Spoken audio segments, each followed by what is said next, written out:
puis c'est vrai qu'on entend souvent quand tu vas faire des entretiens avec des jeunes athlètes qui font partie de nos cadres de la relève, ils ont tous le rêve d'aller aux Jeux Olympiques.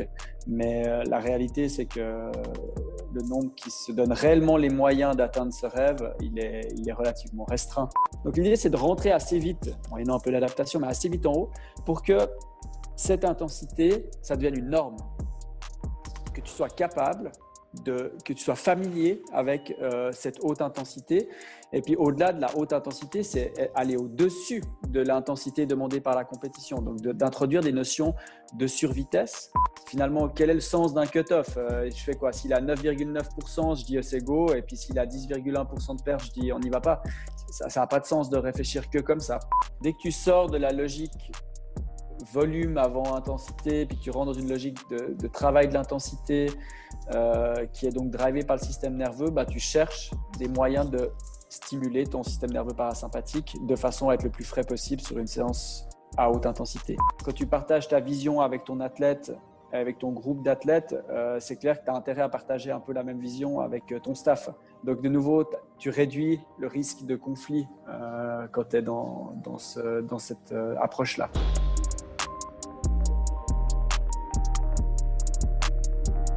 Bienvenue dans ce nouvel épisode. Avant de commencer, je voudrais remercier notre sponsor pour le podcast, Moxy Monitor. Si tu suis déjà mon travail, tu sais que le Moxy est un outil que j'utilise beaucoup pour effectuer des tests, mais aussi pendant les entraînements au quotidien. Pour ceux qui ne connaissent pas encore le Moxy Monitor, c'est un appareil qui utilise la technologie de la spectroscopie au proche infrarouge, ou NIRS en anglais, pour mesurer la saturation musculaire en oxygène et le volume sanguin en temps réel. C'est un capteur non invasif qui se place sur la peau et peut être porté pendant tout type d'entraînement ou activité sportive. Les grimpeurs le portent sur leurs avant-bras, les joueurs de hockey sur la glace, les nageurs peuvent le porter dans l'eau. Je l'ai utilisé pour tester des joueurs de rugby, des athlètes de crossfit, des athlètes de sport d'endurance et bien plus. Le Moxy te permet d'individualiser les périodes de travail et de repos, d'optimiser la charge, les répétitions et les séries, d'identifier les seuils d'entraînement en temps réel et même de corriger les mouvements en fonction de ce que les données indiquent. Tu peux également utiliser le Moxy pour déterminer le facteur énergétique limitant d'un athlète ainsi que ses zones d'entraînement individuelles. Ce processus me permet de cibler le facteur limitant de l'athlète avec précision afin d'améliorer ses performances sans ajouter du volume superflu à son programme. Tu peux afficher et collecter les données sur une montre Garmin et tu peux également coupler le Moxy avec d'autres produits de testing physiologique tels que les systèmes VO2 Master, Pnoe et Cosmed VO2. Le Moxy est un produit que j'utilise depuis de nombreux mois avec beaucoup de succès et je le recommande vivement à tout coach, chercheur ou préparateur physique qui souhaite mieux comprendre et utiliser des données physiologiques dans le cadre de la santé, du fitness ou de la performance. Utilise le bon de réduction UPSIDE, UPSIDE pour un rabais de 5% sur moxymonitor.com/shop. Et maintenant, le podcast. Salut Kenny, bienvenue sur le podcast, comment tu vas? Salut, ça va bien et toi? Ça va bien, je te remercie. Pour ceux qui ne te connaissent pas encore, est-ce que tu peux te présenter s'il te plaît? Alors, je m'appelle Kenny Gay, je suis entraîneur en chef à la Fédération Suisse d'Athlétisme pour le sprint. Ça comprend les relais et toutes les courses de haies aussi. Ça, c'est à peu près la moitié de mon temps. Et puis à côté, j'ai une activité de maître d'enseignement à la Haute École de santé Vaud pour les physiothérapeutes. Et puis, à côté encore, j'ai mon groupe d'entraînement d'athlètes que je suis au quotidien. Ok, super. Donc, tu es bien occupé. Est-ce que tu as un parcours de physio toi-même pour être formateur à l'école? J'ai une formation de physio. J'ai fait mon bachelor en physiothérapie. D'accord. Et puis après, j'ai bossé un petit peu en clinique, mais pendant que je faisais mon master en entraînement et performance. Et puis ensuite, j'ai bossé directement à la Haute École de santé comme maître d'enseignement pendant que je faisais mon doctorat sur la prévention des ischios. Et puis après, j'ai eu une période où j'étais professeur associé à la Haute École. Et puis là, depuis que j'ai pris mon poste d'entraîneur à la fédération, je fais plus que de l'enseignement ici. Et puis, je suis beaucoup plus sur le terrain avec ma casquette d'entraîneur. Mais je dois quand même dire que c'est ma vision aussi de la physiothérapie et de l'entraînement. Elle est très proche, c'est-à-dire qu'à la fin, on a le même objectif, c'est-à-dire de pousser les gens dans une direction qui est vers le mieux, le plus vite, le plus fort, mais combien même tu aies une pathologie ou que tu sois un sujet entre guillemets sain, puis que tu cherches à optimiser tes performances via l'entraînement, pour moi, c'est le même job. La direction est la même. Et je pense que c'est extrêmement complémentaire, l'aspect physiothérapie, l'aspect coach. Ça te permet d'avoir j'aime bien, on va dire, pas mettre les deux en opposition, mais le coach, il a le macro et le physio, il a le micro, si on veut parler de manière simpliste. Et toi, ça te permet d'avoir l'aperçu sur ces deux plans et certainement d'être beaucoup plus précis dans ce que toi, tu vas pouvoir donner à tes différents athlètes par rapport à leurs besoins sur le moment et sans devoir référer à quelqu'un d'autre dans l'équipe, dans le staff. Ouais, alors qu'on s'y méprenne pas, hein. Je bosse avec un staff assez élargi et Mhm. puis avec des physios, avec des médecins du sport, avec des ostéos, avec des psychologues du sport et j'en oublie sûrement certains, managers, etc. Donc non, pour l'aspect vraiment traitement, je bosse beaucoup avec des physios Mhm. qui font vraiment ça beaucoup mieux que moi. Par contre, la vue d'ensemble en lien avec la prévention, en lien avec la construction, en lien avec le retour au sport, le retour à la performance, ça c'est clair que là, je pense que j'ai un bagage qui est pertinent. Ouais. Ouais, je pense que c'est plus dans ces eaux-là, plus que toi traiter la personne là sur le terrain, mais plus comme tu l'as dit, avoir la vue d'ensemble et pouvoir, on va dire, joindre tous les mondes qu'il faut pouvoir joindre pour avoir des athlètes qui performent au plus haut niveau. Mhm. Ouais, puis aussi en termes de simplement de langage et de culture, si tu veux, c'est aussi plus facile. Puis moi, je vois souvent dans le sport de haut niveau, c'est relativement encore hermétique, la cellule entraînement et puis la cellule médicale. Et puis, je pense qu'une des clés, c'est vraiment de perméabiliser ces deux mondes et puis d'avoir un dialogue qui est plus ouvert entre les deux. Donc, c'est vrai que là, j'ai des compétences pour en tout cas faire ce lien et puis je pense que c'est un élément important. Ouais. Mhm. Donc, tu as parlé de ton rôle de entraîneur en chef pour le sprint avec Swiss Athletic. Donc, est-ce que tu peux nous parler un petit peu de ton quotidien dans ce domaine-là? Qu'est-ce que tu gères au quotidien? Quelles sont tes tâches? Comment est-ce que tu évolues dans ce monde-là? Alors, avec l'organisation qu'on a à Swiss Athletics, c'est principalement un rôle administratif. Enfin, c'est pas vrai. Il y a un rôle sur le terrain via les camps d'entraînement, le suivi de certains athlètes. Mhm. Mais autrement, c'est beaucoup les stratégies qu'on met en place au sein de la fédération pour développer au mieux notre sport, des plus jeunes à l'élite, organiser l'accompagnement des athlètes, essayer de mettre en place le meilleur environnement possible pour réaliser, enfin pour après concrétiser, si tu veux, sur le terrain les performances qu'on attend. Mhm. Donc, c'est plutôt ce job-là. Et puis après, beaucoup de liens avec les coachs personnels. Si tu veux, en Suisse, on est dans une organisation de l'athlétisme où on favorise les cellules individuelles. Donc, les athlètes ont chacun leur cellule. Et puis, nous, on fait le lien, si tu veux, entre ces différentes cellules lors des grands championnats, par exemple, pour de l'accompagnement, mais aussi s'assurer que toutes les cellules sont fonctionnelles, qu'elles ont un setting qui est optimal, que chez les plus jeunes, accompagner aussi sur les éléments en lien avec la formation et puis comment tu arrives à concilier les deux pour garder le sport au centre. Mhm. Ça, c'est un élément important que j'aimerais pouvoir discuter. C'est vraiment le lien entre les objectifs que les gens ils se posent et puis les moyens qu'ils se donnent pour y parvenir. Et puis c'est vrai qu'on entend souvent quand tu vas faire des entretiens avec des jeunes athlètes qui font partie de nos cadres de la relève, ils ont tous le rêve d'aller aux Jeux Olympiques. Mais la réalité, c'est que le nombre qui se donne réellement les moyens d'atteindre ce rêve, il est relativement restreint.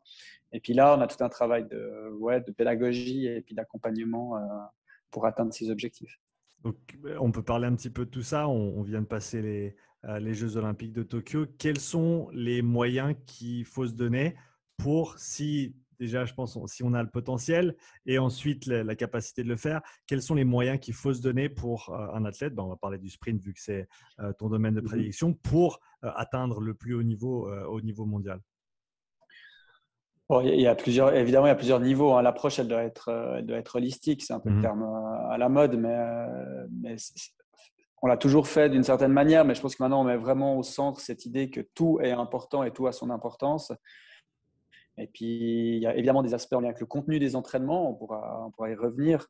Mais il y a tous les aspects, et pour moi, ils sont vraiment encore plus importants, tous les aspects qui touchent à l'environnement. Et puis ça, c'est peut-être les aspects un peu moins intuitifs qu'on met moins en valeur en première ligne, parce que les gens, ils pensent à qu'est-ce qu'ils ont à l'entraînement ce soir, mais ils ne pensent pas forcément à tout ce qu'ils ont fait le reste de la journée avant, qui fait qu'ils arrivent dans des bonnes conditions à l'entraînement ce soir, tu vois, et puis qu'ils ont des infrastructures qui correspondent à l'atteinte de ces objectifs, etc., etc. Donc ça, c'est vraiment une des clés, c'est vraiment adapter son environnement. Et puis, ce qui a beaucoup changé, c'est qu'aujourd'hui, la Fédération internationale d'athlétisme s'appelle World Athletics, mais c'est toujours l'I2AF, la Fédération internationale d'athlétisme amateur. Et puis ça, c'est un aspect vraiment culturel qu'on traîne finalement dans l'athlétisme, avec vraiment un amateurisme important. C'est une valeur intéressante à un certain point, mais je veux dire, dans le monde actuel, puis dans le monde de la haute performance, c'est quasiment impossible. Je veux dire, il faut être réaliste. Tu dois mettre l'athlétisme au centre si tu veux faire des performances. Donc, ça implique des sacrifices, ça implique de trouver des sponsors, ça implique de gérer c'est lieu de vie, des fois, de rencontrer les parents des jeunes athlètes pour voir dans quelle mesure ils peuvent garder leurs enfants à la maison pendant qu'ils font des études à petit pourcentage et puis qu'à côté, ils mènent de front une carrière sportive. Enfin, tu vois, c'est comment on met en place un environnement optimal, parce que si tu dois après aller bosser tous les week-ends ou 2 après-midi par semaine pour gagner de l'argent, tu te sors déjà des conditions optimales. Et puis, voilà, l'athlétisme reste un sport où il y a relativement peu d'enjeux financiers. Oui, c'est clair, les top stars gagnent bien leur vie, mais disons, 80% des athlètes qu'on avait aux Jeux Olympiques avec notre délégation ne gagnent pas bien leur vie. Donc, c'est un sport de sacrifice. Et puis, je pense que ça, c'est vraiment la première chose que les athlètes doivent être prêts à faire, c'est prendre le risque de ce sacrifice parce qu'ils veulent se donner une chance, disons, d'atteindre leur rêve. Tu as parlé de l'importance de l'environnement et tu as mentionné 2-3 choses qui pouvaient, on va dire, entraver le chemin de quelqu'un qui voudrait monter et performer au plus haut niveau. Est-ce que tu peux parler de, pour toi, un environnement optimal pour un athlète en sprint? C'est quoi? C'est un athlète qui est quasiment professionnel, qui peut-être a une activité accessoire, mais qui bosse, disons, le moins possible, qui a la capacité de s'entraîner la journée, pas en fin de journée quand son système nerveux déjà commence à bien fatiguer, et donc le niveau d'intensité que tu peux mettre sur ta séance sera un tout petit peu moindre. Donc, il faut pouvoir t'entraîner en fin de matinée ou disons milieu fin de matinée, il faut pouvoir t'entraîner dans l'après-midi. Donc, ça demande déjà des dispositions en termes de calendrier qui sont exigeantes. Ensuite, dans le système qu'on a plutôt morcelé, ça impose souvent certains trajets aux athlètes qui vont aller à gauche, à droite. C'est pas toujours optimal, mais je pense que c'est important que les athlètes puissent se réunir et puis avoir une concurrence et une émulation entre eux. Donc, essayer de réunir les meilleurs athlètes, c'est probablement une des bonnes stratégies. Aujourd'hui, au niveau des cellules, peut-être dans le futur, à un niveau plus macro, régional, national, à voir. Mais en tout cas, de mettre en concurrence régulièrement les athlètes entre eux, c'est important. Probablement que d'avoir des athlètes étrangers ou externes qui viennent dans les groupes, ça permet aussi d'élever le niveau, comme on a par exemple le hockey chez nous, où il y a toujours un débat, est-ce qu'on doit avoir tant d'étrangers ou pas par équipe. Mais en tout cas, ne pas en avoir ferait qu'on aurait un niveau qui serait forcément plus bas. Donc, on doit aussi s'ouvrir à ça. Ça, c'est quelque chose pour moi d'extrêmement important. Et puis après, c'est l'environnement médical qui est extrêmement important aussi. Donc, d'avoir un bon médecin du sport avec qui l'entraîneur peut dialoguer, d'avoir un ou des bons physiothérapeutes, ostéopathes, avec qui le médecin du sport travaille en ligne directe et l'entraîneur a une communication directe aussi avec eux.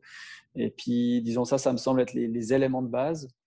Et puis, dans l'athlétisme contemporain, c'est-à-dire depuis une année où on a la logique de world ranking qui est venue se mettre, qui est venue un peu troubler les règles du jeu, on va dire, ça devient d'autant plus important d'avoir des managers aussi qui puissent placer les athlètes dans des compétitions qui ramènent plus de points, puisque c'est plus uniquement la performance qui permet de se qualifier pour des grands championnats, mais aussi les points dans lesquels la performance, dans des compétitions dans lesquelles a été fait cette performance.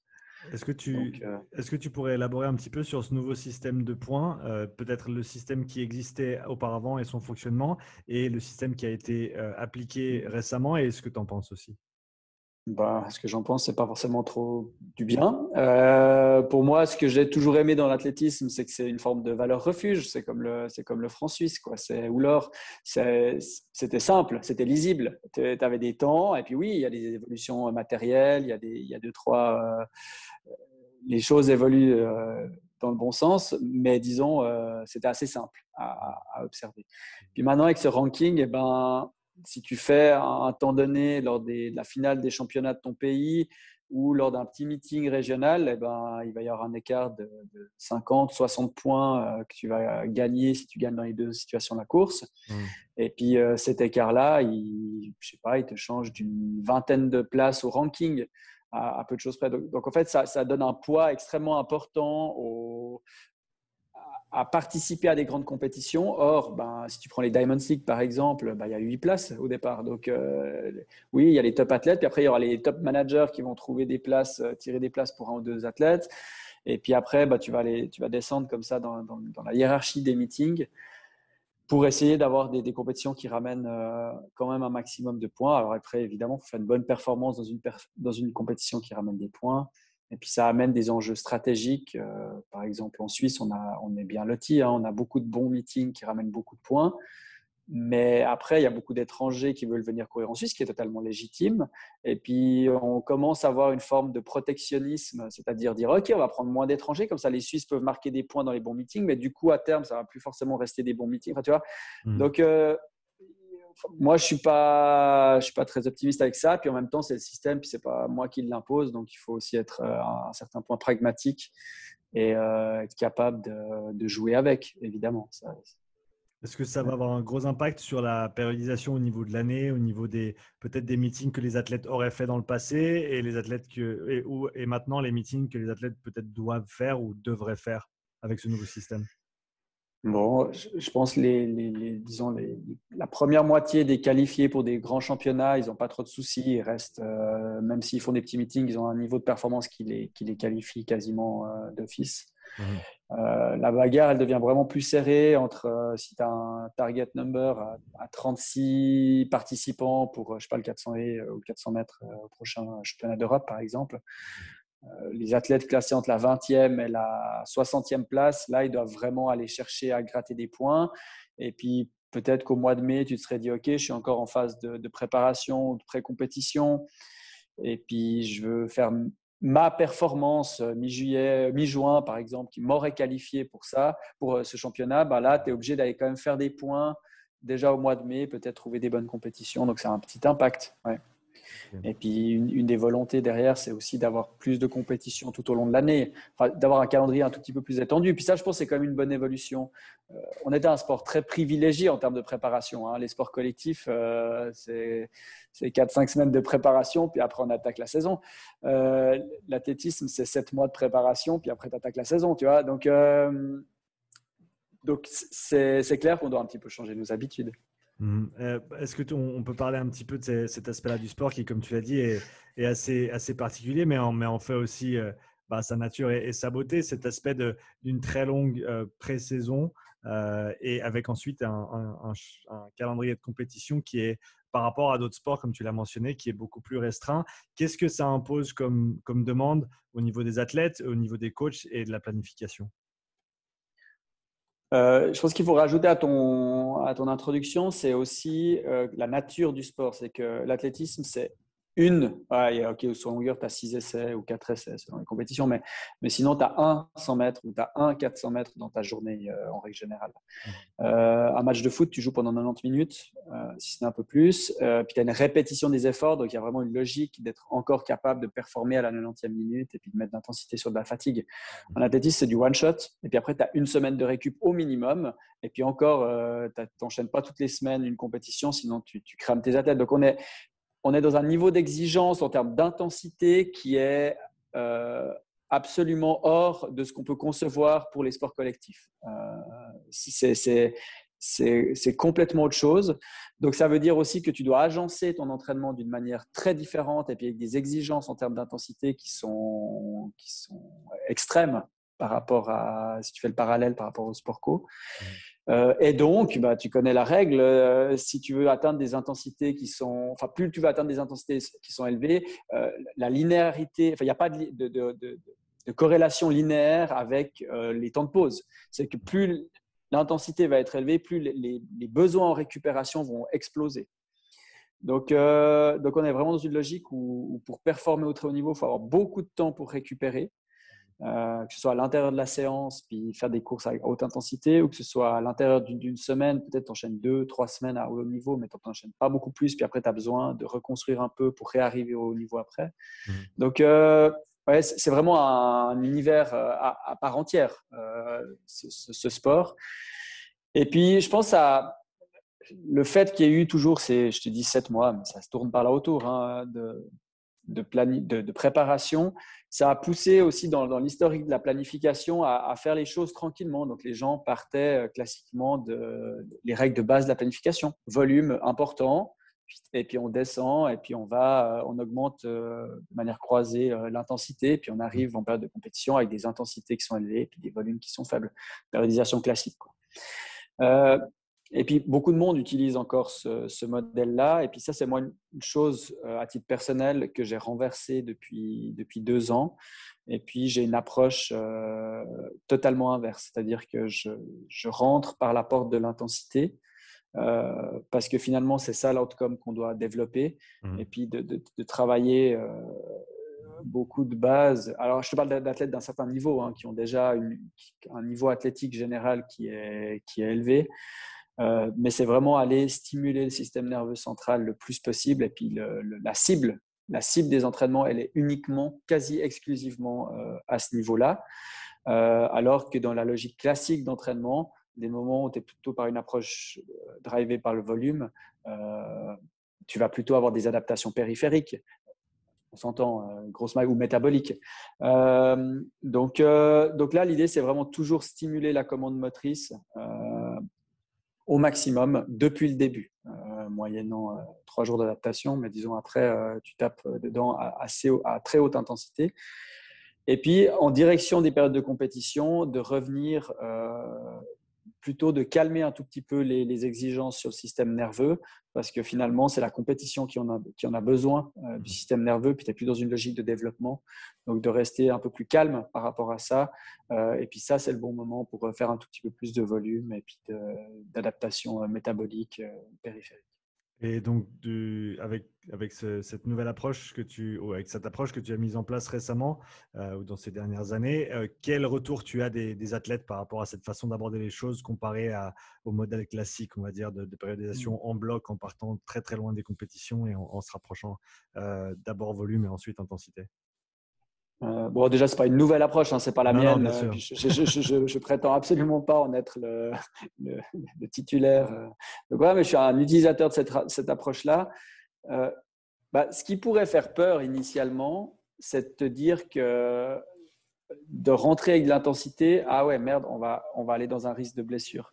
Et puis, on a écrit un article assez simple avec Pascal Edouard, JB Morin et d'autres sur cette question-là, où la phrase d'intro était assez provocatrice, mais c'était de dire, OK, les athlètes de top niveau se blessent, courir à haute vitesse augmente le risque de blessure, donc j'arrête de courir à haute vitesse, comme ça je ne me blesse pas. Mais en même temps, c'est complètement absurde. Et c'est pourtant ce qu'on fait quand on applique une logique progressive, c'est qu'on ne court pas à haute vitesse. Puis tout d'un coup, tu montes ton intensité, tu arrives proche de tes besoins à haute intensité, puis tu n'y es jamais préparé parce que tu n'as travaillé que ici. Et puis le gap ici est important. Donc l'idée, c'est de rentrer assez vite, moyennant un peu l'adaptation, mais assez vite en haut, pour que cette intensité, ça devienne une norme. Que tu sois capable, que tu sois familier avec cette haute intensité.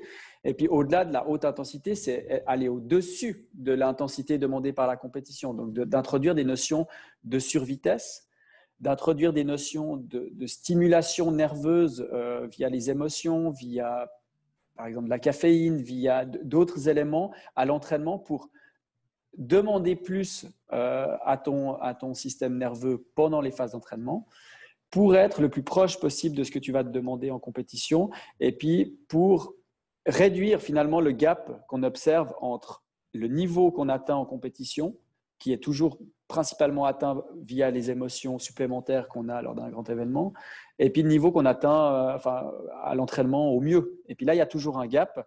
Puis ce gap explique, c'est une hypothèse parce que c'est compliqué à démontrer, mais selon moi, explique le fait qu'on ait 10 à 20 fois plus de blessures en compétition qu'à l'entraînement. Si on regarde, on a à peu près le même nombre de blessures en nombre absolu entre les compétitions et les entraînements, sauf qu'on passe 10 à 20 fois plus de temps à l'entraînement qu'en compétition.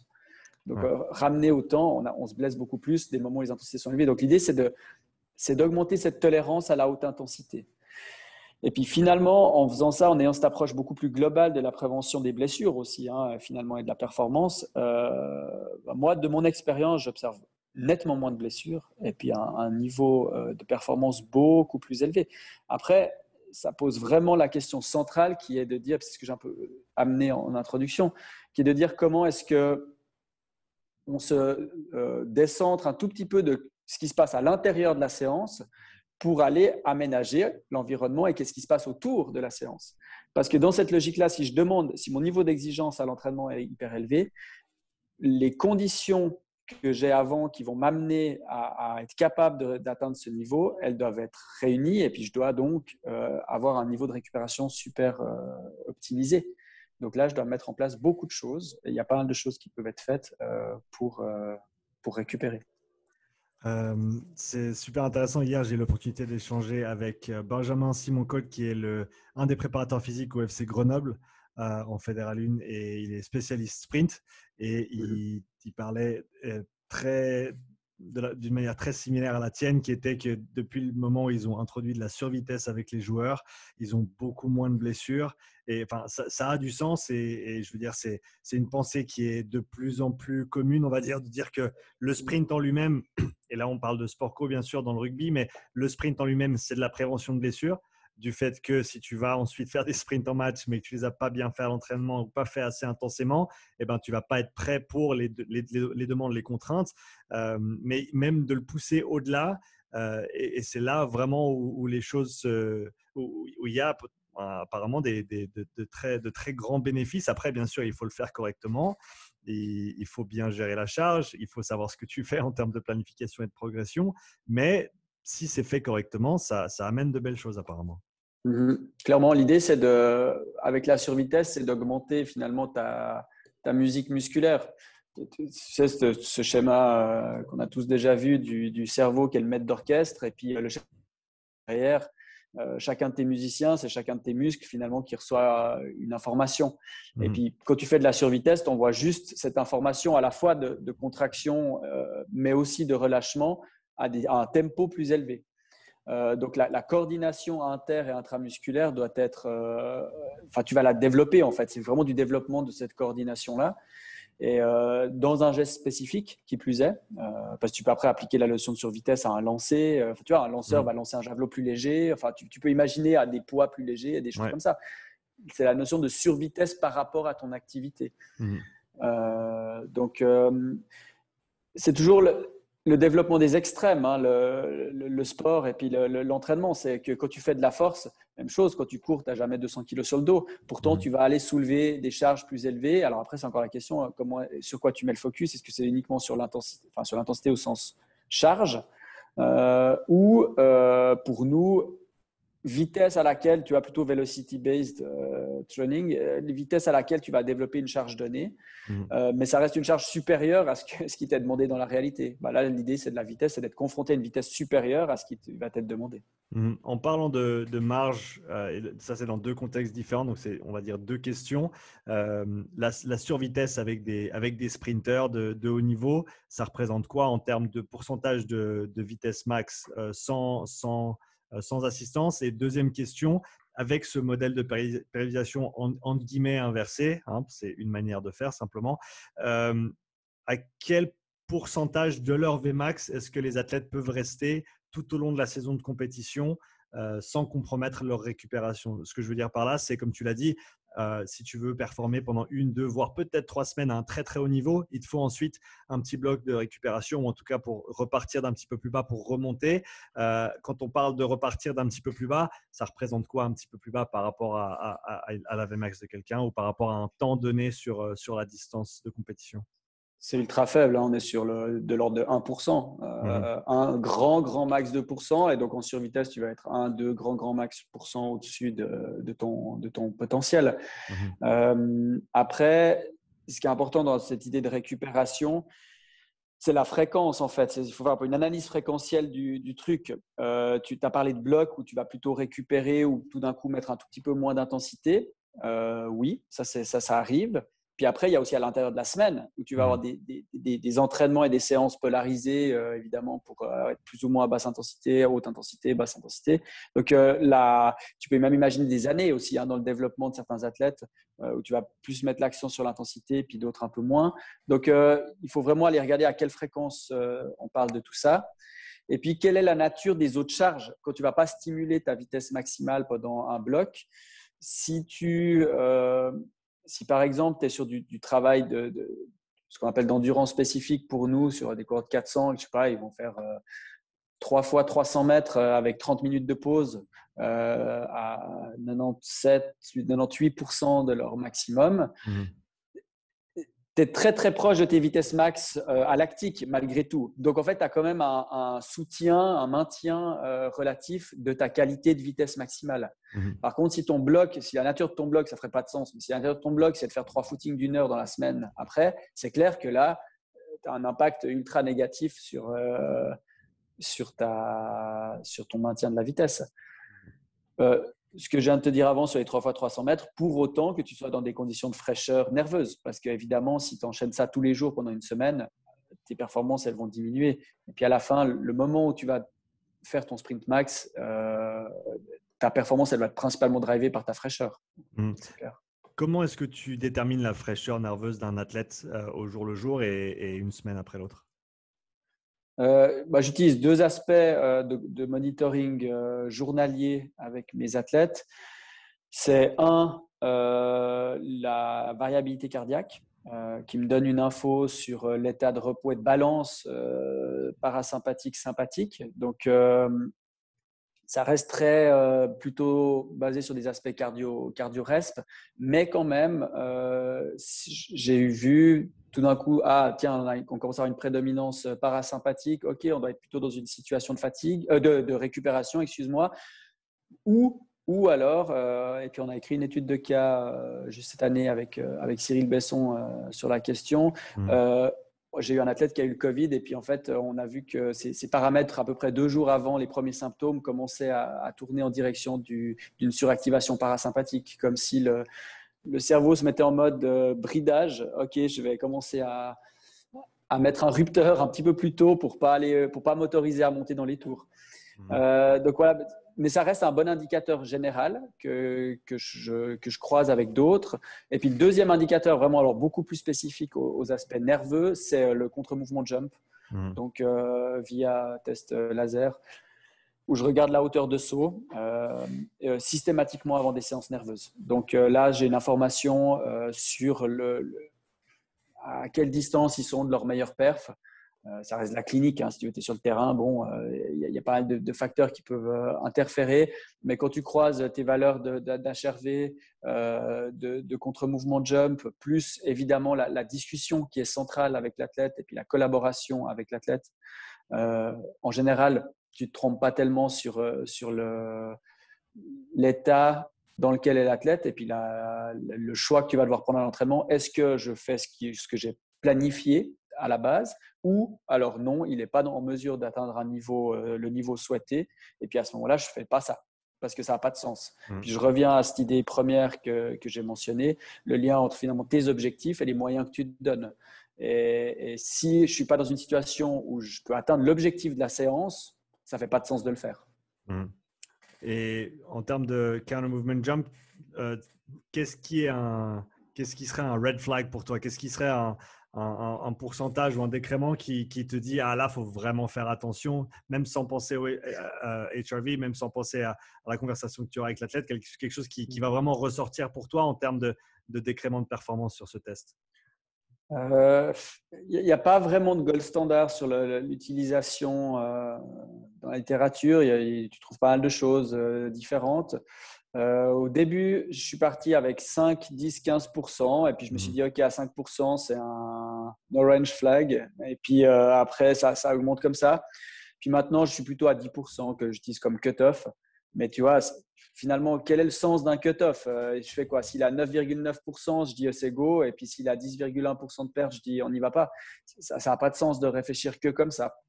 Donc, mais c'est plutôt une cible autour des 10% qui correspond quand même aussi à la variabilité de la mesure. La fiabilité de la mesure, elle est pas… tu fais sauter un humain. Donc, je veux dire, à la fin, il y a quand même tellement d'éléments qui rentrent en ligne de compte, au-delà de la simple fraîcheur du système nerveux, que voilà, je trouve que 10%, c'est pas mal de mon expérience actuelle. Et pour revenir sur ce que tu as dit juste avant, d'où l'importance d'utiliser plusieurs facteurs. Donc, tu en utilises donc 3. Tu as le retour subjectif de l'athlète, tu as le saut et tu as le HRV. J'arrive jamais à le dire en français. Le HRV. Et ça te permet de vraiment être précis. Et s'il n'y en a qu'un seul qui est un petit peu à côté ou un petit peu en dessous de ce que tu veux voir, tu commences à regarder un peu plus précisément. Si tu en as 2, ça te donne quelque chose. Et si tu en as 3, là, tu sais qu'il faut agir et qu'il faut faire quelque chose. S'il y a tout qui concorde, c'est assez clair, c'est la situation la plus facile. Il faut quand même dire que si tu planifies correctement 80-90% du temps, tu n'as pas de problème. Les choses, elles sont bien. Donc ça marche bien. Après, je croise encore d'autres éléments. L'état le readiness de l'athlète avant l'entraînement. Donc, juste lui, de 0 à 10, combien il se sent prêt à faire son entraînement, l'état de fatigue au réveil du jour de l'entraînement. Donc, ça me donne encore un nombre d'indicateurs plus importants. Ce qui est difficile, c'est quand il y a un conflit et puis que l'athlète te dit je me sens super bien, mais que ses indicateurs, disons, physiologiques et neuromusculaires sont moins bons. Là, en général, en général, je le laisse aller parce que lui se sent bien. Et puis après, on regarde, parce que cette discussion, elle se fait avant l'échauffement ou pendant qu'il commence à mettre en route l'échauffement. Et puis, tu vois assez vite, là, je croise encore mes informations subjectives d'experts, si tu veux, en termes de bruit qu'il fait au sol, en termes de temps de contact, de qualité de la foulée, etc., etc. Et puis là, tu régules encore pendant l'échauffement. Et puis, des fois, tu trouves des compromis, de dire, OK, tu fais la séance tout à fait normalement, mais peut-être tu pars un petit peu en dedans et puis on regarde comment ça se passe, puis comment tu te sens au fur et à mesure des courses. Il y a tellement une variété, tu as autant de possibilités qu'il existe de gens et de situations de faire les choses.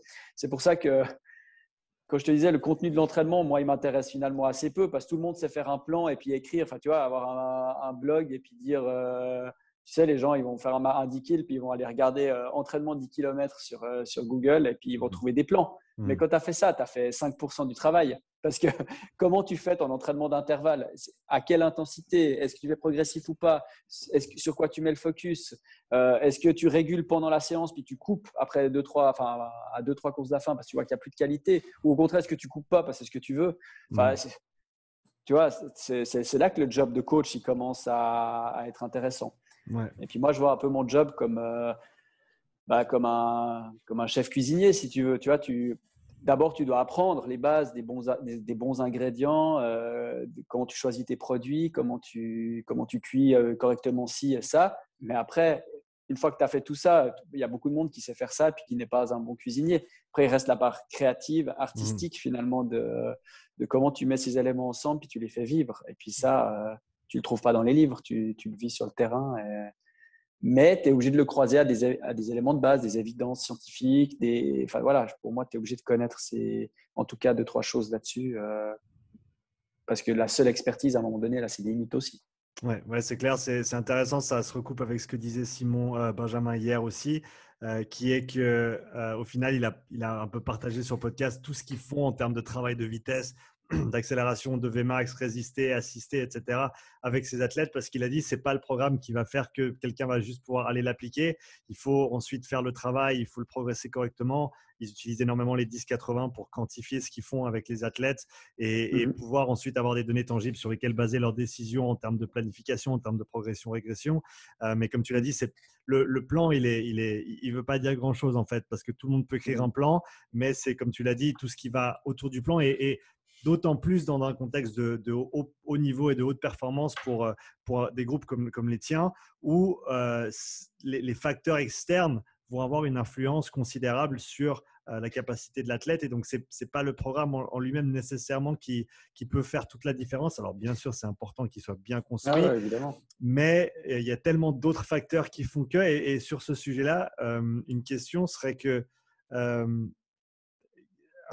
quel de ton expérience et avec ces retours sur les joueurs et avec, on va dire, ces évaluations de fraîcheur, à quel point tu arrives à discerner si les influences négatives sur ces facteurs-là sont internes à l'entraînement, à la charge en elle-même ou à des facteurs externes, que ce soit émotionnel, que ce soit professionnel ou personnel ou autre? Ouais, ça, c'est pour moi une question centrale. Je pense que le meilleur moyen, enfin l'outil principal pour y répondre, c'est la communication. Ça, c'est très, très, très, très important. Et puis, c'est une des clés de ma philosophie de coaching. C'est finalement l'athlète partenaire. Tu dois pouvoir parler avec ton athlète. Et je n'ai pas le même niveau d'intimité, mais de discussion et de profondeur de discussion avec tous mes athlètes. Et ça s'en ressent sur leur parcours, sur leur progression, parce que finalement, ça va être la qualité des feedbacks qu'ils vont te donner. Et pour rentrer dans cette qualité des feedbacks que tu vas avoir, tu dois avoir une vision commune et puis partager les objectifs de l'entraînement. Moi, si j'arrive avec ma vision, ma philosophie d'entraînement, puis que je ne l'explique pas, et puis que je l'impose, bah oui, peut-être il y en a une partie qui va trouver ça bien, mais il y a une autre partie qui va dire ça ne me correspond pas, ça ne marche pas, et puis tu vas aller au clash, et puis tu es sûr que tu n'auras aucun résultat. Donc, tu dois partager cette vision pour qu'ils puissent se l'approprier. Et dès le moment où ils vont se l'approprier, en fait, je pense la plupart de mes athlètes pourraient venir ici aujourd'hui à ma place et puis tenir le même discours. Donc, c'est pas au sens de tu les endoctrines, tu vois, c'est au sens que tu fais vivre une vision et puis que tu la partages ensemble et puis qu'on la porte à l'intérieur du groupe et qu'après, il y a des décisions qui sont prises en commun, même au niveau de la construction du plan. Il va y avoir de la régulation, je lead ça, mais il y a de la régulation qui est faite par les athlètes, par certains athlètes, en fonction de leur ressenti, de ce qu'ils connaissent eux mieux d'eux-mêmes que moi, je peux connaître d'eux-mêmes, etc., etc. Donc, pour atteindre finalement ce niveau de dialogue qui te permet de savoir si aujourd'hui ton athlète il est dans des bonnes prédispositions émotionnelles ou pas pour faire sa séance, tu dois avoir ces clés-là et puis cette confiance qui existe, cette disponibilité. Et je pense un élément qui est important aussi, c'est l'autonomisation que tu donnes, tu la donnes pas, c'est pas un concept que tu offres, mais l'autonomisation que tu développes, que tu co-développes avec les athlètes. Je suis un fervent défenseur des athlètes autonomes, donc moi je leur remets les clés ensemble, on avance sur le parcours, puis comme je t'ai dit, ils sont capables de partager cette vision, et donc ils sont autonomes aussi par rapport à l'entraînement. Et ils ont compris les clés, et puis tu sais, des fois ça arrive, là j'avais oublié de mettre à jour le plan d'un de mes athlètes. C'est des trucs, des fois, tu fais 15 trucs, puis tu oublies. Puis en fait, il a fait 2-3 séances de son côté parce que je ne le voyais pas à ce moment-là.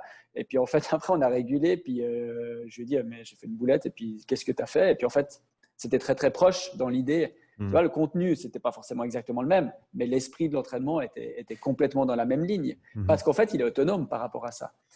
Et avec ma casquette que j'ai à Swiss Athletics, où finalement j'ai beaucoup de déplacements, et puis tu as une partie de mes athlètes que je n'ai pas vus pendant 5 semaines parce que j'étais au jeu, parce que j'étais au championnat d'Europe des moins de 23 ans avant, etc. etc. Puis tout d'un coup, tu ne vois pas tout le monde pendant certaines périodes. Et si tu n'as pas offert cette compétence d'autonomie à tes athlètes, ils sont perdus. parce qu'ils vont pas avoir la capacité de se driver. Alors oui, j'ai quelqu'un qui m'assiste sur l'entraînement, etc. Mais je veux dire, il faut qu'ils soient capables de se prendre en main et puis de se gérer. Et pour ça, ils doivent partager la vision. Et j'ai eu, au retour, là, j'en ai eu 3 ou 4 qui ont battu leur record après 3 ou 4 semaines ou même 5 semaines que je ne les avais pas vus, certains. Ce qui est bien la preuve qu'ils ont été capables, qu'à un moment donné, tu ne te rends plus indispensable. Tu es toujours là pour réguler les trucs. Au bout d'un certain moment, tu dois reprendre. Mais globalement, ils sont capables d'avancer. Ouais, c'est une philosophie qui est extrêmement intéressante et pour peut-être ou passer de manière transversale sur un autre plan, le plan du coaching privé, de l'aspect plus fitness, santé, c'est quelque chose que j'ai toujours tenu au centre de mes priorités, c'est rendre mes clients les plus indépendants possibles, même jusqu'au point où, parce qu'ils n'ont pas bien sûr les mêmes demandes et les mêmes contraintes que des athlètes de haut niveau, donc on devrait arriver à un certain moment où ils comprennent ce qu'ils doivent faire pour rester en forme, ils comprennent ce qu'ils peuvent faire, comment ajuster au jour le jour selon comment ils se sentent, et jusqu'au jour où, et c'est pas un bon business model, mais jusqu'au jour où ils n'ont plus nécessairement besoin de moi pour faire le travail, mais en même temps, c'est tellement plus enrichissant de pouvoir, sans être trop bateau, mais c'est enseigner à quelqu'un à pêcher plutôt que de leur donner simplement à manger ou du poisson. Ça fait qu'au final, à mon avis, c'est d'autant plus important pour des athlètes de haut niveau du fait que c'est eux c'est eux qui sont dans la voiture, mais c'est eux la carrosserie et la voiture et le moteur et le conducteur également. Et donc, s'ils ne sont pas impliqués à 100% dans le programme, eh ben, ils vont peut-être, ce sera peut-être pas suffisant pour en tirer le maximum. Clairement. Bon, c'est de l'empowerment que tu fais aussi avec des patients en physiothérapie. Et puis, c'est clair, on doit vraiment donner les clés. Et puis, le patient partenaire, c'est un concept issu de la santé. Puis moi, je l'utilise au sens de l'athlète partenaire. Tu vois, c'est aussi ces compétences croisées entre les différents mondes. Mais tu as raison, je pense que quand tu es actif dans un processus, tu te l'appropries et puis tu le respectes et tu l'incarnes beaucoup mieux que quand tu es en guillemets passif et puis que tu attends qu'on te fournisse un plan et puis que tu as besoin qu'on te dise quoi faire. Et certains athlètes ont besoin de ça, hein, et c'est vrai que c'est des gens avec qui je vais avoir de la peine à bosser. Clairement. Ouais. Ouais. Est-ce qu'il y a certains outils ou certaines approches en termes de communication avec tes athlètes que tu as développées, approfondies ces dernières années et qui te semblent extrêmement pertinentes et productives que peut-être tu ne connaissais pas il y a plusieurs années en arrière? Bon, principalement la notion de leadership transformationnel, c'est quelque chose qui m'a ouvert les yeux sur vraiment le rôle du coach comme accompagnant et puis pas juste le coach conseiller qui dit quoi faire, mais vraiment aussi qui écoute, qui pose des questions et qui remet une partie des clés à l'athlète ensemble. Ça, c'est clair que c'est quelque chose d'important. Et puis, de partager certains aspects. Si tu viens juste à l'entraînement pour délivrer le contenu de la séance, comme tu me posais la question avant, finalement, tu n'auras pas accès à l'état émotionnel de ton athlète, à sa motivation du jour, etc., etc. Donc, des fois, ça marchera très bien, mais tu vas te retrouver régulièrement dans de nouveau un gap ou une distance entre l'objectif de la séance et puis les prédispositions de la personne pour atteindre cet objectif. Donc, pour moi, c'est vraiment cette ouverture-là. Et puis, après, quand tu connais ton groupe, c'est aussi de partager d'autres intérêts et puis des fois qui ne sont pas toujours en lien avec le sport, quoi. Sinon, quand tu es encore en entraînement avec le même groupe depuis un moment, enfin, si tu fais le code de sport, au bout d'un moment, tu te fais un peu chier, quoi. Donc, tu vois, voilà, quoi, c'est s'ouvrir et puis c'est aussi des gens auxquels tu tiens, quoi. C'est pas juste des clients ou des personnes de passage dans ta vie, quoi. C'est des gens avec qui tu co-construis quelque chose. Ouais, absolument. Je veux continuer sur l'aspect de la communication, mais je voulais revenir en arrière sur un des aspects qu'on a déjà abordé, qui est tu as parlé de l'autorégulation. Donc, au sein d'une même séance, par exemple, selon l'état de l'athlète, tu vas potentiellement modifier le contenu de la séance ou peut-être le volume de la séance. Quelle est l'amplitude de changement potentiel que tu vas appliquer sur sur une planification que tu avais déjà créée ou sur un plan d'entraînement que tu avais créé par rapport au ressenti d'un athlète? Est-ce qu'on parle de quelques reps en moins? Est-ce qu'on parle de raccourcir des distances? Est-ce que c'est de l'intensité? Et je pense que ça va être oui à tout, mais est-ce que tu peux donner quelques exemples pratiques sur comment tu régules une séance selon l'état de fraîcheur nerveuse d'un athlète? Bah, ça dépend déjà le moment où tu es. Hein. Ça peut arriver que tu ne régules pas. C'est-à-dire que, ouais, pour autant qu'il n'y ait pas de trop de risques de lésion selon la nature de la séance, mais quand tu observes une dégradation trop importante, par exemple en force via la mesure de la vitesse à laquelle tu déplaces ta barre, et puis tout d'un coup, tu vois qu'il y a une perte trop importante, bah, tu as toujours deux possibilités. Ok, tu as identifié qu'il y a une perte trop importante, mais qu'est-ce que tu en fais? Est-ce que finalement, tu veux maintenir la qualité et puis tu dis j'arrête? Ou est-ce que tu veux aussi, sur une certaine fatigue nerveuse, être capable de faire le mieux possible? Donc, ça dépend la phase dans laquelle tu te trouves. Et puis, en général, dans cette logique inversée, je construis toujours par un à deux blocs de développement, vraiment de développement des qualités nerveuses. Donc, là, je coupe systématiquement. C'est-à-dire que vitesse max, force max, mais intention maximale. Donc, force maximale avec des charges élevées, mais plutôt RFD, quoi, où tu vas chercher à développer, à atteindre un pic de vitesse le plus rapidement possible, mais aussi force-vitesse, 20-30% de ta RM, mais avec de nouveau une intention maximale, vitesse à lactique, moins de 6 secondes, enfin des trucs ultra intensifs.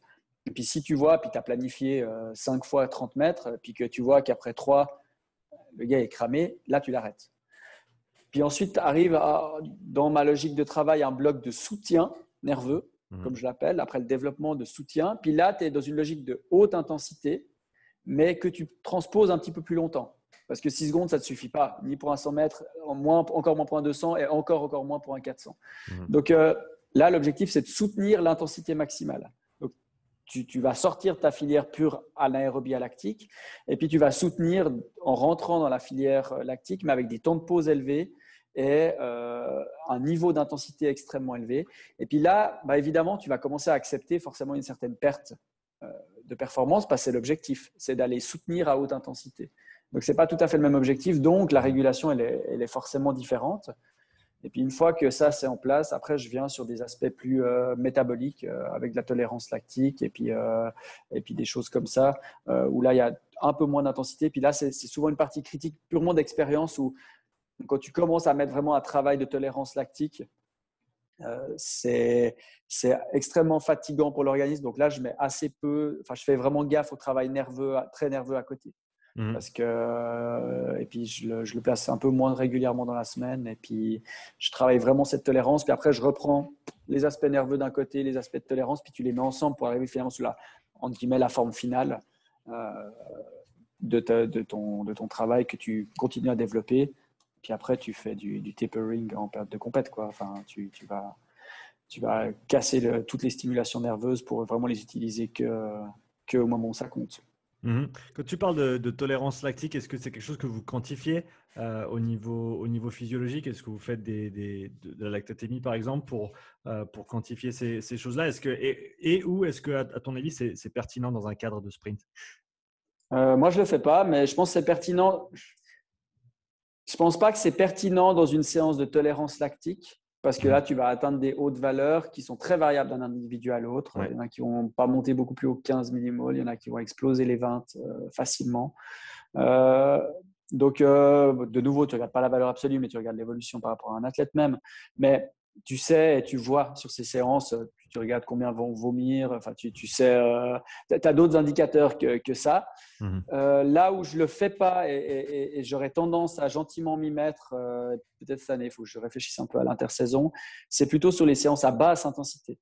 De plutôt l'utiliser pour m'assurer que je ne dépasse pas, si je vais faire du seuil ventilatoire, des trucs comme ça, plutôt m'assurer que je ne vais pas trop monter dans mes lactates et que je vais vraiment être sur une séance dans cette logique de polarisation où je vais avoir un effet central, enfin métabolique, mais relativement peu sur la fatigue nerveuse et puis que comme ça le lendemain je vais pouvoir enchaîner sur une bonne séance de sprint sans m'être cramé la veille. Donc voilà, j'irai dans ce sens-là. Ok, très intéressant. En termes de, tu as parlé de ce volume de basse intensité, de la basse intensité pour un sprinter, c'est quoi? Euh, Bon, là aussi, hein, je te donne mon avis. Il y a autant de cuisiniers qu'il y a de restaurants, quoi. Donc, euh, moi, je fais beaucoup de seuil ventilatoire 1, très, très basse intensité, Mhm. sur vélo. Alors, je ne fais Mhm. absolument pas ça en course. Ouais, Je garde les impacts pour des vitesses relativement spécifiques. On s'entend, il y a quand même une fenêtre importante, ouais. mais je ne vais pas aller courir à 60%, 70% de ma VMA avec des sprinters. Ça, pour moi, ça n'a absolument pas de sens. Ça permet d'être sur le vélo, de ménager les impacts, de ménager les articulations et les tendons. Et puis, je fais ce travail-là purement dans le but de stimuler le système nerveux parasympathique. Mhm. Donc, l'objectif de ces séances-là, c'est toujours les lendemains ou les veilles de séances très nerveuses pour calmer le système et puis être sûr, parce que finalement, ce n'est pas cette séance qui me fait courir vite, Mhm. mais c'est cette séance qui me permet d'être en meilleures conditions le lendemain pour courir vite. Donc, c'est encore une fois de me mettre dans les meilleures conditions, de mettre l'athlète dans les meilleures conditions pour atteindre ses objectifs. Donc ça, c'est vraiment un truc que je fais toute l'année. Toute l'année, ils font du seuil ventilatoire 1, une trentaine de minutes, au moins une fois par semaine. D'accord. Ça, c'est systématique. Sinon, je fais du seuil ventilatoire 2 en période de préparation. Je trouve que ça marche assez bien avec le développement de la vitesse. Parce que justement, tu es assez Mhm. bas dans tes lactates. Donc, pour développer ta vitesse anaérobie lactique, ça match assez bien. Puis, tu peux mettre un peu de volume Mhm. sans prétériter ta séance du lendemain. Donc, c'est clair que la veille de la séance la plus importante de la semaine, je fais du 30 minutes light. Et puis, le lendemain de cette séance le plus importante, je peux envoyer des 4 minutes, des 5 minutes avec 1 ou 2 minutes de pause sur 15, 20, 25 minutes de volume, tu vois, Mhm. un Mhm. truc comme ça. Donc, Mhm. donc ça, c'est quelque chose que je fais passablement. Donc, c'est quand même assez long pour des sprinteurs en début de préparation. Mais je trouve que c'est un bon moyen d'augmenter le volume puis l'athlétisation générale de l'athlète sans prétériter, encore une fois, ce qui m'intéresse, c'est-à-dire les impacts à haute intensité. Ouais, et pour venir sur ce travail au SV1, est-ce que c'est quelque chose qui est commun dans le monde du sprint? Est-ce que c'est quelque chose qui est peu commun? Bah, qui est peu intuitive. Moi, je l'avais complètement exclu de mes entraînements jusqu'à il y a 2 ans environ, parce que tu te dis, bon, bah, j'ai un sprinter, je le fais courir vite. Et puis en fait, dès que dès que tu sors de la logique volume avant intensité, puis que tu rentres dans une logique de travail de l'intensité qui est donc drivée par le système nerveux, bah, tu cherches des moyens de stimuler ton système nerveux parasympathique de façon à être le plus frais possible sur une séance à haute intensité. Et le moyen le plus efficace, ou un des moyens les plus efficaces, c'est de bosser au seuil ventilatoire 1. Donc en fait, c'est pour cette raison que je le fais. Tu vois, c'est pas pour une raison de développement de l'endurance particulièrement. Ça a un impact plus ou moins intéressant, mais parce que c'est toujours emmerdant quand tu as un sprinter qui est essoufflé en montant 3 marches d'escalier. Mais disons, au-delà de ça, c'est vraiment dans ce but-là de performance. Ouais, c'est extrêmement intéressant. Est-ce que tu as déjà eu des athlètes qui étaient réticents à faire ce genre de travail, qui peut-être ne l'avaient jamais fait et ne voulaient pas le faire? Ah, bah, tous ne l'avaient jamais fait. Enfin, ça, c'est assez simple comme réponse. Ouais. Et puis, et puis du coup, bah, de nouveau, si tu reviens à une vision, puis que tu expliques ta vision, et puis que tu mets en discussion, que tout le monde a son mot à dire, que tu avances, et puis que tu donnes les clés de compréhension de ça, puis que tout le monde se l'approprie, bah, il n'y a personne qui râle, parce qu'en fait, ça fait partie Ils comprennent pourquoi ils font ça, Mhm. et puis ils se sont appropriés ces choix. Donc non, ça passe. C'est pas la séance la plus critiquée, Ok. de loin pas. Mais Et est-ce que tu as eu des retours positifs en termes de ressenti des athlètes par rapport à ce type de séance et leur impact sur le système nerveux? ouais, clairement, ça fonctionne bien. Je veux dire, moi, c'est une séance que je mets le mardi, parce que Mhm. le lundi, j'ai 2 unités nerveuses en général, sur la période de préparation Mhm. principalement. Puis le mardi, j'ai juste ça. Ils font juste 30 minutes de vélo light, 2, 3 renforcements. Tu profites de mettre un peu ce petit travail-là. Et Mhm. puis le mercredi, c'est la séance la plus spécifique et la plus importante. Et puis ils sont dans des bonnes conditions. Et puis encore une fois, bah, je touche toujours du bois quand je dis ça, je suis superstitieux quand même. J'ai très, très, très, très peu de blessures. Alors que toute la période où j'ai fait ma thèse, pendant 5 ans, j'ai fait mon doctorat sur la prévention des ischios, des blessures des ischios. Et puis, j'ai fait de l'ultra-analytique sur les exercices de renforcement excentrique et blabla, blabla, blabla.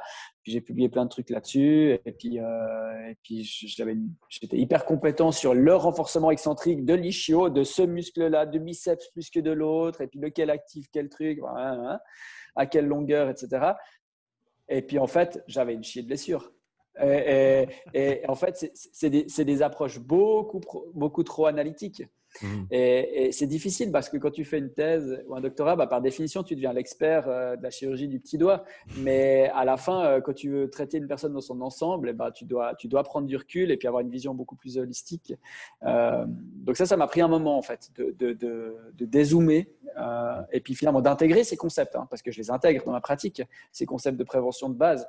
Mais c'est pas ces concepts à eux seuls qui résolvent le problème. Alors après, de nouveau, le problème, est-ce qu'on va le résoudre complètement? Je ne suis pas sûr parce qu'à la fin, plus tu es bon en prévention, plus ça t'autorise à mettre des intensités, à augmenter les exigences à l'entraînement. Et puis, tu es toujours dans une tension entre les deux Mhm. qui fait qu'en fait, le niveau, il augmente et puis que, ouais, toujours face à des problèmes. Mais Ouais. globalement j'ai beaucoup moins de problèmes et quand même une amélioration marquée du niveau avec cette approche-là.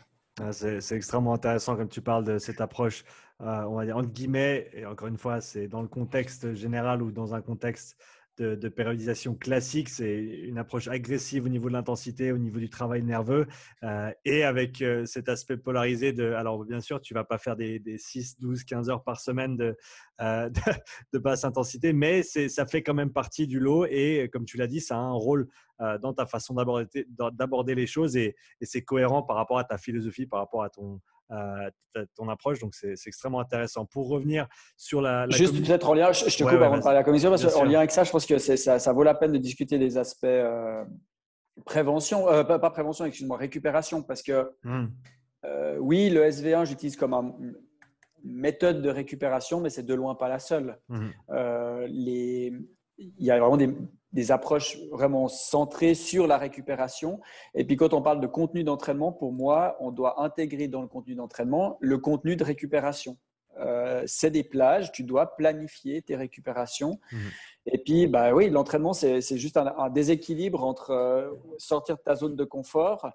Mais si tu mets tout le temps trop de récupération, peut-être que tu crées moins d'adaptation. Donc, c'est un équilibre fin entre ces éléments. Et puis là, on a beaucoup d'outils de récupération. Et puis, à commencer par la cryothérapie au sens large, que ce soit corps complet ou dans l'eau.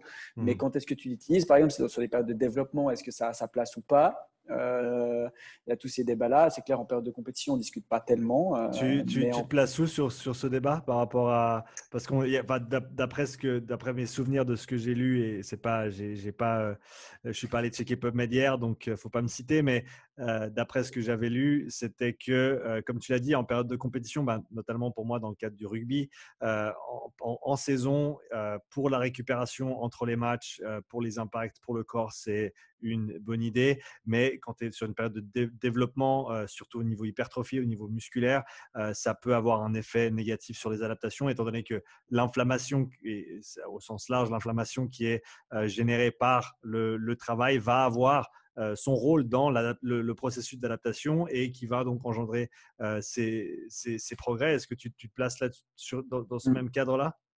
Clairement, ouais. Ouais, c'est exactement ça. Après, j'ai relativement peu de travail périphérique, encore une Mhm. fois. Donc, mais oui, sur ces grosses périodes, je mets relativement peu de froid. Après, tu le mets sur la fin d'un bloc ou les lendemains. De nouveau, quand tu polarises, sur une journée où tu as juste un peu d'endurance, tu peux mettre aussi du froid. Tu as quand même laissé le processus inflammatoire se faire sur, Ouais. la journée qui suivait l'entraînement. Donc, voilà, tu planifies un peu plus à distance.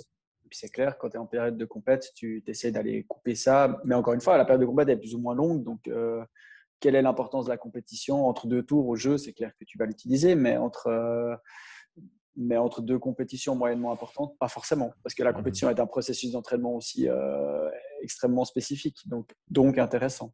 Si Donc tu avais ça, c'est… Ouais, Pardon, peut-être ça c'est un élément. Ouais, vas-y. j'allais te demander sur 10 unités de récupération disponibles à un athlète dans une semaine, comment est-ce que tu dédies ces unités par rapport aux différentes méthodes de récupération Ouais. auxquelles on a accès, y compris, et je sais pas, et ça c'était une autre question que j'avais pour toi, c'était le rôle des thérapies manuelles dans la Mhm. récupération pour les sprinters. Donc, Mhm. comment est-ce que tu intègres tout ça? Alors, déjà une ou deux actives via course à basse intensité, enfin vélo à basse intensité ou des choses comme ça. Donc pour Mhm. moi, on est dans une logique, je le rentrerai plutôt dans la logique des récupérations, même si dans le plan, c'est pas sous la case récupération, mais on est un peu là-dedans. Ouais. Le froid, pas systématique, pas une fois, même pas une fois par semaine. Souvent une fois toutes les 2 ou 3 semaines à la fin d'un bloc plutôt, Mhm. ou à la fin de la période de récupération, de la semaine de récup pour bien réattaquer le bloc suivant. Ouais. Euh, Après en période de compétition plus, mais en préparation, on est à moins d'une fois par semaine. Après, j'utilise beaucoup plein de petits outils.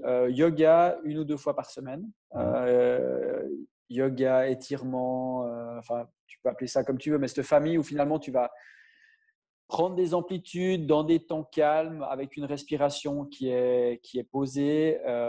Et puis là, tu vas vraiment avoir une diminution de la stimulation de tes motoneurones alpha et puis tu vas vraiment calmer les choses. Donc, c'est vraiment un bon outil de récupération qui a en plus Mhm. un aspect intéressant en termes d'amplitude. Et puis qui match assez bien avec les recommandations de ne pas trop faire des étirements droits autour des entraînements. Voilà, donc tu fais ça vraiment en dehors, tu as des séances pour ça. Mhm. Donc là, tu fais en tout cas 2 fois par semaine. Et puis après, ce que j'utilise beaucoup, c'est méditation et respiration type cohérence cardiaque ou des choses comme ça. Mhm. Et puis ça, méditation en général 1 fois par semaine, au moins. Mais après, ça dépend. S'il y a des périodes de stress, s'il y a d'autres éléments externes. Cohérence cardiaque, quasiment tous les soirs après les séances nerveuses. Donc, on ne va pas forcément faire du froid ou des choses comme ça, mais on va essayer de redescendre vraiment, de basculer sur le lendemain qui va être plutôt parasympathique. Donc, de créer ce point de bascule via des exercices de cohérence cardiaque. Mhm. Voilà, donc là, tu as déjà quasiment tes 10 unités. Hein. 3 Ouais. fois de la cohérence cardiaque, 1 fois de la méditation, 2 fois du yoga, 1 fois du froid, peut-être par là au milieu. Et puis, massage 1 fois par semaine, mobilisation autour d'1 fois par semaine. Ça va avec. Ouais. Ça va Ok. dépendre un tout petit peu les athlètes. Mais ça, je suis tout à fait d'accord avec toi, ça fait partie aussi d'aller mettre en tension ces tissus sous-cutanés, ces fascias et éventuellement de manipuler s'il y a besoin. Euh, Encore une fois, on n'est pas un sport d'impact physique, on a des impacts sur la course, c'est clair, mais que des impacts qu'on connaît assez bien contrôlés, disons. Donc, je ne suis pas certain que ce soit nécessaire de manipuler toutes les semaines. Mhm. Mais c'est vrai que certains athlètes aiment bien. Et puis, je m'éloigne un peu du débat. Est-ce que c'est bien? Est-ce que c'est pas bien? Est-ce que c'est dangereux ou pas? Je suis un peu pragmatique là-dessus. J'observe et puis j'ai pas l'impression qu'il y ait trop de problèmes. Ok, c'est au moins tant qu'il n'y a pas de problème, tant qu'il y a pas de problème et puis que les athlètes se sentent bien, de toute façon c'est toujours le plus important. Pour terminer sur l'aspect communication, on a abordé l'aspect communication coach athlète. Comment est-ce que toi tu communiques avec ton staff, avec les autres personnes qui encadrent les athlètes et comment est-ce que tu optimises ce processus pour faire en sorte que bien sûr ce soit l'athlète qui soit au bénéfice de tout ce qui se passe et pour peut-être éviter un maximum toutes les tensions ou toute la friction qu'il peut y avoir au niveau de cette communication entre les personnes dans le staff? Moi, je trouve que ce qui est dur dans mon observation, c'est quand l'athlète il est prisonnier et puis que c'est lui qui, enfin prisonnier, on s'entend, mais que c'est lui qui doit communiquer tous les éléments à son physio, à son médecin, à l'entraîneur, puis il arrive à Mhm. l'entraînement puis il dit le physio m'a dit ça. Je trouve que c'est donner trop de responsabilité à l'athlète à ce niveau-là. Évidemment, dans la logique de l'athlète partenaire, il a conscience de ce qu'il a, on a un discours qui est commun, mais je pense que c'est toujours plus facile s'il y a une communication directe entre l'entraîneur et les différents protagonistes. Mhm. Donc, moi, je travaille beaucoup via des groupes WhatsApp, de plus en plus via des groupes Signal pour des questions de protection des données. Euh, donc là, on a des groupes pour les athlètes où il y a en général dessus le médecin, le physio ou les physios, voire le ou la psychologue du sport. qui sont sur le groupe et puis qui ont accès à l'information, qui n'interagissent pas forcément, mais qui vont avoir un suivi comme ça, filé de l'athlète.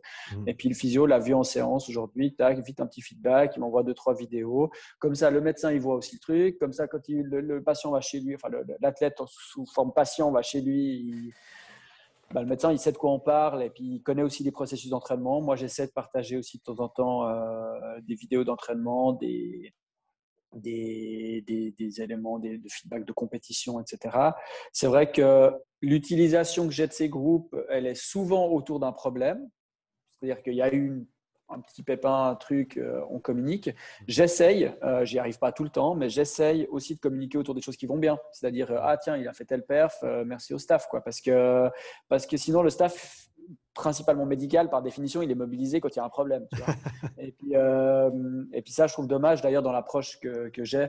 Et puis ça transparaissait dans ta question. Il doit aussi être mobilisé quand ça va bien, en prévention, en routine, toutes les semaines. Et puis là, moi, je suis très, très content de tous les staffs que j'ai avec les différents athlètes. On a des très bonnes collaborations. Et puis, je n'ai pas un staff en particulier, mais entre autres avec Motion Lab, avec l'hôpital de la Tour, entre autres, c'est des staffs avec qui je travaille très, très bien. Et puis, on arrive à communiquer super bien. En tant que responsable dans ton rôle actuel avec Suisse Athlétique et les autres avenues aussi que tu développes, comment est-ce que tu règles les conflits qui peuvent potentiellement émaner d'une interaction entre deux personnes dans un staff? Pas eu tellement de conflits parce que souvent le physio est issu de la même structure que le médecin. Et puis c'est souvent des gens que je connais de par mon background de physio et puis mon implication dans d'autres projets comme le réseau roman de médecine de l'exercice et du sport par exemple, des choses comme ça. Donc c'est des gens avec qui j'ai l'habitude de collaborer et puis qui eux-mêmes entre eux ont l'habitude de collaborer et se connaissent. Là encore, tu vois, finalement, quand tu partages ta vision avec ton athlète, avec ton groupe d'athlètes, c'est clair que tu as intérêt à partager un peu la même vision avec ton staff. Donc, de nouveau, tu réduis le risque de conflit quand tu es dans cette approche-là. Arrivent des conflits en situation de championnat, effectivement, où là, c'est le staff de la fédération. Où tu vas avoir, je te donne un exemple, on était au championnat d'Europe des moins de 23 ans à Tallinn en juillet, tu as un athlète qui arrive et puis qui arrive avec une checklist de choses à faire et puis en fait tu as 50 athlètes, 3 physios et puis le gars il vient puis il dit voilà, moi il faut faire ça. Ouais, là ça marche pas, tu vois. Enfin, ça va pas jouer d'un point de vue fonctionnel pour l'ensemble de l'équipe et puis pour moi ça me questionne sur quelque chose aussi peut-être dont on n'a pas parlé et qui est à mon sens extrêmement important, c'est les croyances. Et ça, alors on en est envahi dans le domaine du sport. Et de ce que j'observe, on en est d'autant plus envahi dans un sport aussi simple que l'athlétisme. C'est-à-dire que dans un sport très ouvert comme les sports collectifs, où finalement tu peux anticiper des schémas de jeu, mais globalement tu es toujours un peu surpris par ce qui va se passer, tu as une logique d'adaptation.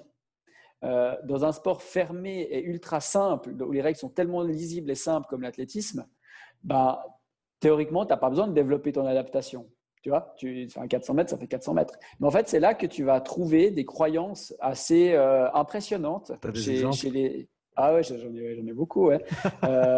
Mais que de courir si tu te retrouves à tel ou tel couloir, ça va être la fin du monde. Que s'il fait telle météo, tu vas être pas capable de faire une bonne performance. C'est des croyances. C'est juste des croyances. Je veux dire, à un moment donné, tu es sur la ligne de départ, les autres, ils ont la même météo que toi. Donc, c'est clair que dans la logique d'adapter ton entraînement puis de te mettre dans les meilleures conditions possibles pour atteindre tes résultats, puis tu vises des bonnes fenêtres météo, etc., peut-être que tu t'enfermes aussi des fois du côté de la croyance. Puis tu vas faire tous tes entraînements au couloir 4 ou au couloir 5. Ouais, mais qu'est-ce qui se passe quand tu vas devoir courir au couloir 1 au premier tour aux Jeux Olympiques ou dans un championnat? Et puis ça, c'est des trucs qui paraissent de l'extérieur. Je pense que les gens ne se rendent même pas compte. Mais en fait, c'est extrêmement fort en athlétisme, ces croyances-là. Et donc, ces athlètes qui arrivent avec une checklist, parce qu'ils ont cette croyance que s'ils n'ont pas été manipulés la veille de la compétition, ils ne vont pas faire de performance. Et ça, c'est extrêmement fort. Et c'est extrêmement fort dans le sport en général. Et puis, je pense que là, on a un rôle en tant que coach aussi d'éducation par rapport à ça. Oui, on doit mettre tous les moyens possibles au centre pour atteindre les objectifs, mais tous les moyens ne veut pas dire s'enfermer dans un seul schéma ultra rigide. Ça veut dire aussi être capable de flexibilité, d'autonomie, de prise de décision et puis d'accepter que les choses, elles ne sont pas toujours aussi carrées que posées dans un règlement, quoi. Ouais, est-ce que c'est des choses que tu utilises parce que c'est des paramètres d'entraînement en fait, couloir 1, couloir 8, quand il fait froid, est-ce que c'est des paramètres que toi tu utilises peut-être pas de manière rigide dans ta planification, mais est-ce que c'est des opportunités sur lesquelles tu vas peut-être sauter quand tu peux le faire? Ah ben là, il pleut, on va faire la séance pour peut-être se mettre dans des conditions qui, non, ne nous permettront peut-être pas ce jour-là d'avoir des meilleurs perfs personnels ou les meilleurs perfs, on va dire, théoriques, mais par contre, ça nous prépare pour les demandes potentielles de la compétition qui peuvent se passer sous la pluie, qui peuvent se passer au couloir 1, etc. C'est ça. Si tu fais ça tous les jours, ça ne marche pas parce que tu ne vas pas assez stimuler tes intensités élevées. Bien Mais sûr. si tu fais ça de temps en temps, évidemment que ça a un impact positif sur ta flexibilité. Et puis, ça va rompre le plus possible ces croyances. Donc, moi, j'essaie systématiquement de les questionner puis de les challenger un petit peu, ces croyances qu'on retrouve. Et ça, c'est un point de tension que j'ai entre mes athlètes où ça marche assez bien parce que finalement, on est dans le dialogue, dans la construction d'une vision commune, etc. Et les athlètes que je vais encadrer dans les grands championnats, où là, tu es dans une autre logique. Tu arrives comme coach extérieur et puis tu as eu beau établir des ponts avec les cellules personnelles, etc. Tu n'as jamais accès à autant d'intimité, comme je disais au début. Donc forcément que là, tu dois apprendre à manager ça et ce n'est pas toujours facile. Et c'est pas toujours facile, des fois, ne serait-ce que de faire le point dans sa poche et puis de ne pas confronter l'athlète à certains moments. Enfin, voilà, quoi. Mais par contre, c'est important de pouvoir le débriefer sous une forme ou sous une autre parce que je pense que les athlètes, ils doivent vraiment sortir de ces croyances. Sinon, ils vont s'enfermer dans un aspect qui est trop rigide puis ils vont être trop souvent confrontés à des situations qui peuvent les mettre en échec. Et puis pour moi, ça reste aussi une école de la vie, quoi, l'athlétisme, voilà, le sport en général. Donc, c'est aussi quand même des compétences que tu dois avoir dans ta vie de tous les jours. Donc voilà, essayer de s'enfermer le moins possible, même si à la fin, on a tous quand même nos croyances. Et puis il faut juste essayer d'être conscient, de les identifier. Déjà, c'est déjà une très, très bonne première étape. Oui, absolument. Kenny, on arrive gentiment au bout de notre entretien. Si tu avais un conseil pour les coachs qui souhaitent un jour travailler à haut niveau dans l'athlétisme, qu'est-ce que tu leur conseillerais? De prendre des risques, d'accepter de s'investir au-delà de la reconnaissance qu'ils peuvent en tirer. C'est le côté ingrat des choses. Je pense que c'est important. Et puis, si on fait ça pour la reconnaissance personnelle, je pense que c'est un mauvais outcome qu'on vise. On doit vraiment travailler avec les athlètes, voir leur évolution et puis pouvoir construire quelque chose d'intéressant avec eux. Puis mon conseil, c'est ce que j'ai dit très vite dans notre discussion, c'est la connexion entre les objectifs et les moyens qu'on se donne. On peut avoir les objectifs qu'on veut, mais à ce moment-là, il faut se donner les moyens de les atteindre. Et puis, très souvent, il faut peut-être réfléchir à descendre un peu ces objectifs parce que je pense qu'il y a beaucoup, beaucoup, beaucoup de situations où les gens ont des objectifs qui ne sont pas en ligne avec ce qu'ils ont mis en place. Kenny, c'était un grand plaisir de te recevoir aujourd'hui sur le podcast. Pour les gens qui souhaitent continuer à suivre ton aventure, où est-ce qu'on peut te retrouver sur les réseaux? Je suis juste sur Instagram, kenny.gay. Je ne crois pas que ce soit l'Instagram le plus intéressant du monde. Je poste assez peu de choses sur ma philosophie, etc. Mais des petits relais de temps en temps sur des performances, sur des championnats, sur les performances des Suisses et ces choses-là. Super. Pour ceux qui sont intéressés, allez suivre Kenny sur Instagram. Et encore une fois, Kenny, merci beaucoup d'avoir participé au podcast. Merci à toi. C'était tout à fait sympa. Je te remercie de m'avoir invité pour ce moment avec toi. Un plaisir. À bientôt. À bientôt. Ciao.